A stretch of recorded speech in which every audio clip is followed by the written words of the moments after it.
I'm not going to be back the entire time. Okay. Today I'm going to be talking about large vehicle beach driving at Cape Lookout.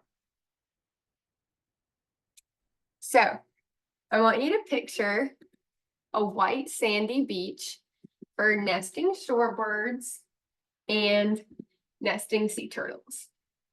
It's a beautiful view and everything that we want to see. However, this is not your reality in this picture. It's actually large tire ruts, loud vehicles, and the smell of gasoline, which is something that nobody wants to smell or see when they go out to the island. So to begin, we should be eliminating this large vehicle driving. A couple of reasons why are, to begin, the beach vegetation is harmed. According to the Caribbean Sea Turtle Conservation, it degrades the coastal environment by damaging the vegetation, compacting the sand, and accelerating erosion of the beach, as the sand is being moved around a lot and impacted by these big, large vehicles. As well as this, when we harm these dunes and this vegetation in the dunes, it causes an error in the buffer.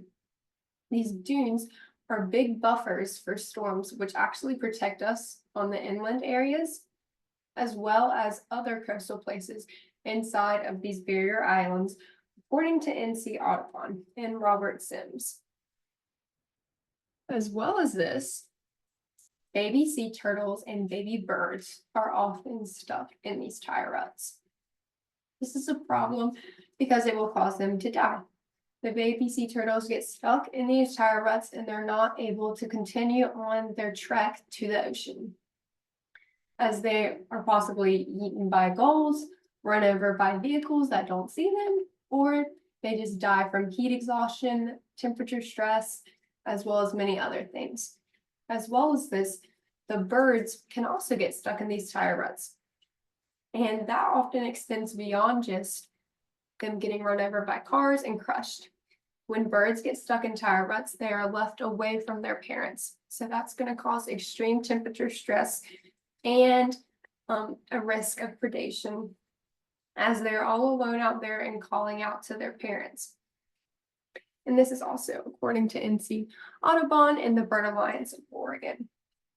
These chick separation will often cause the parents to just leave the chicks and they're on their own.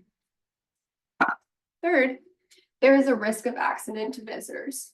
When you have these big vehicles on the beach, sometimes you're not going to see people laying down on the beach, or people even walking or biking if you're distracted by sea turtles or birds or anything going on, like the lighthouse, the keeper's quarters, and whatnot.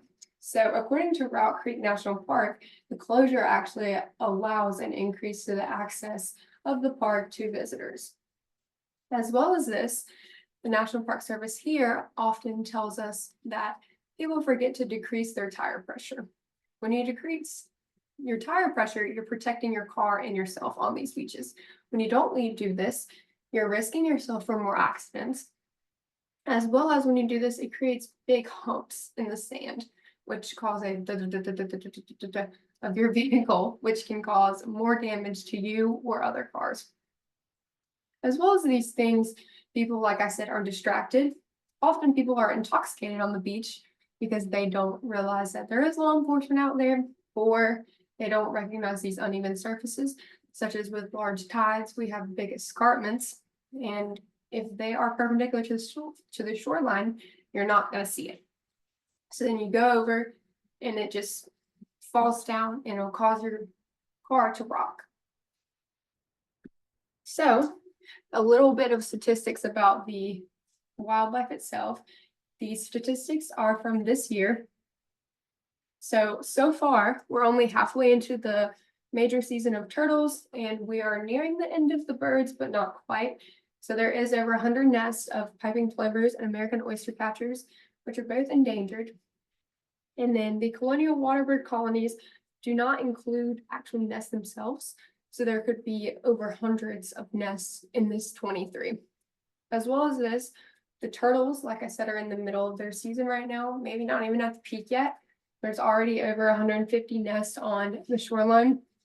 So if you think about it, that's lots of baby chicks, that's lots of baby turtles. As well as this, these false calls may be happening because people are disturbing these turtles in their trek up the beach. So they see this car or these lights and they literally just turn around.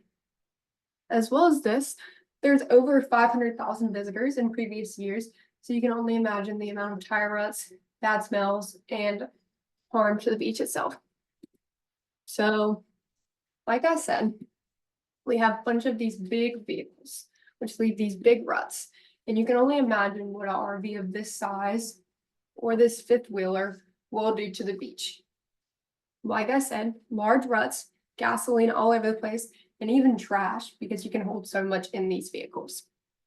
So, what's our solution? First thing that I propose to the Park Service is ATVs and UTVs.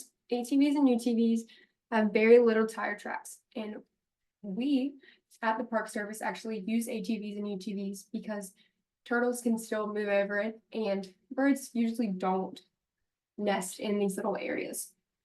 As well as this, we can offer rentals or personal vehicles on the island. Rentals already happen a bit on the South Shore banks of Cape Lookout National Seashore. People are allowed to take these UTVs out on the beach and drive them around. You know, it saves a lot of time and space. You can equally make it up and down the island on these ATVs and UTVs as you do in a vehicle. That's causing even more damage. But with this, you still need to have rules and regulations on where you can drive, when you can drive, and even wearing a helmet and being safe out on the beach. Or you can just bike and walk. There's plenty of beach and there's plenty of things to do out there. Often, each little area is kind of the same, except for when you're by the lighthouse. And the ferries will take you over to the lighthouse or to various other points on the beach.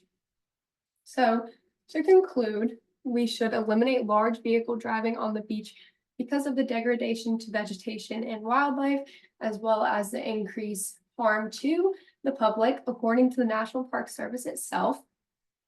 So to combat this or offer a solution to driving on the beach, we should use UTVs and ATVs because they allow you to still move down the entire beach and get to where you would like to go, as well as the fact that you can carry camp materials on the back of these vehicles and whatnot. Or you can simply walk or bike, as this allows the park to still be used at its maximum capacity. Thanks for listening.